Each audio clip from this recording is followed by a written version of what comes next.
Hey, what is going on, guys? In this video today, we're going to be going over the most overpowered tactics for console Fortnite players. That may sound a bit confusing, so let me explain myself a little further. I think everybody knows that console players are at a pretty noticeable disadvantage in Fortnite due to the lower FPS and various other factors. However, that disadvantage is not equal across all aspects of Fortnite. In some types of engagements, being on 60 FPS is going to be really hard to overcome, but in other situations, it's barely even going to be noticeable. So the purpose of this video is to talk about the best type of fights and ways to play for console players to be least negatively impacted by the disadvantages of their platform. So without further ado, let's get right into it. Alright, so the first Fortnite mechanic that console players should take advantage of as much as possible is phasing, and more specifically phasing exploits. I remember back 3 to 4 months ago when 60 FPS with a Dream and Bizik were just dominating the competitive console scene. It always stuck out to me when I watched them how much they used phasing exploits. It seemed like 60 FPS especially had the same general game plan for every fight. He'd weaken the enemy initially with a shotgun shot or some AR shots, then when they went to box up, he'd place a ramp on their front wall and either do the jump pickaxe phase or the spray pickaxe phase to get in. Now obviously, every pro player uses phasing exploits to some degree, but when I watch PC pros specifically, the rate of use is way lower than it is with the console pros. So I thought about why that would be the case, and here's what I believe causes that. First off, phasing techniques are ridiculously simple to execute. There's absolutely no fast building or editing involved, no insane mechanical skill required. It's literally as simple as jumping forward and destroying a wall right before your body hits it. So there's really no difference between a 300 FPS player trying a phase technique and a 60 FPS player trying it. I'd guess that the rate of success would be almost exactly the same. Second, phasing exploits are much less impacted by ping than any other box fighting mechanic in the game. And I feel like that's important because most console players I know play wireless, which makes them more likely to have a higher ping, but on the flip side, almost every PC player I know plays wired, so therefore lower ping in all likelihood. I just mentioned Bizik as someone who uses phase exploits a lot. Well, he usually gets 40 to 50 ping in game, so definitely on the higher side. And the third and final reason why phasing is so good for console players is probably the most important one. It puts you in a situation where if you phase successfully, you're now going to be in a point-blank range fight. One of the situations where console players have a significant advantage over PC players is in close-range spray fights. I've said it a million times before, but in case you're new, the point-blank range aim assist of SMGs is really strong even on console. So if you phase into an enemy's box, you're pretty much guaranteed to be right in their face, so all you have to do is whip out your SMG in that situation, and being on 60 FPS barely hurts you at all. So if you're a console player who either doesn't know any phasing exploits or you just don't use them in your game, I think you're really doing yourself a disservice because it's such a simple and powerful technique to win fights. Speaking of SMGs, another interesting tactic that I've seen used by a couple of top console players is foregoing a shotgun altogether and actually using 2 SMGs instead.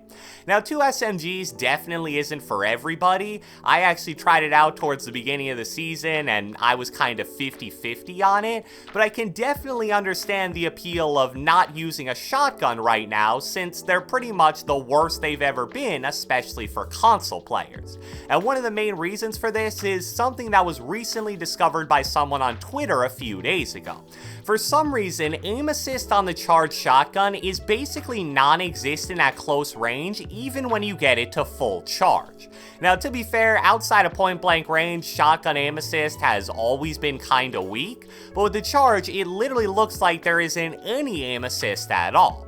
So with how good SMGs and point-blank range aim assist is, passing up on the inconsistent burst damage of the current shotguns for the extra sprayability of a second SMG is a pretty viable option depending on your playstyle. Shotgun aim is something that a lot of console players struggle with, so this would be a somewhat extreme way to fix that problem, at least until shotguns are buffed. The next type of fight that console players should be constantly looking to take is medium range AR fights. Now, it is 100% true that AR aim assist and aim in general isn't what it used to be. Back when Legacy was in the game, controller aim at medium range was pretty much OP, but now it's much more balanced as a whole. However, one of the biggest weaknesses of mouse and keyboard is AR aim, so these medium range bloom battles are definitely still advantageous fights for console players to take. Plus, the general mechanics of AR fights aren't really impacted by FPS much at all. You're never really gonna have to do any kind of crazy flicky crosshair movement. It's a lot more slow and under control crosshair adjustments. And what's really interesting is that to some degree, console players may actually have an advantage over controller on PC players in these AR fights as well. I know that may sound a bit crazy, but hear me out for a second. So ever since around 2 months ago, aim assist has been getting nerfed like crazy, but apparently it's only affected controller on PC players. There is some debate about that, but based on the in-game files, we only know for a fact that it nerfed controller on PC. So if console's aim assist actually did stay the same and controller on PCs got nerfed, I think you understand the point I'm trying to make here.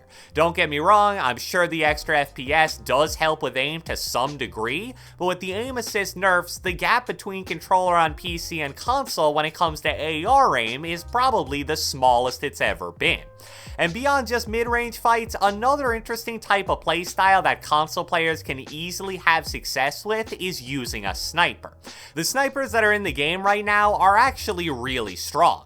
The bolt action sniper is all one-shot body shot a 100 health player, and don't even get me started on the hunting rifle. It's a bit more of a medium range sniper since it doesn't have a full scope, but it's easily one of the most underrated weapons in the entire game right now due to its high base damage, ridiculously fast reload time, and the fact that it barely has any bullet drop, which makes it a lot easier to hit shots with compared to the other snipers. And just think, sniping is another type of aiming that's all about slow movement and precision, so being on 60 FPS really doesn't negatively impact that at all. Now, I almost never carry a sniper when I play because it doesn't really fit my playstyle, but I'll be the first person to tell you how powerful they are because I die to them all the time. So if you're a console player looking to pick up some cheap and easy kills from a safe distance, medium range AR fights and sniping should be perfect for you. The next playstyle that console players have a really good shot at is battling for high ground.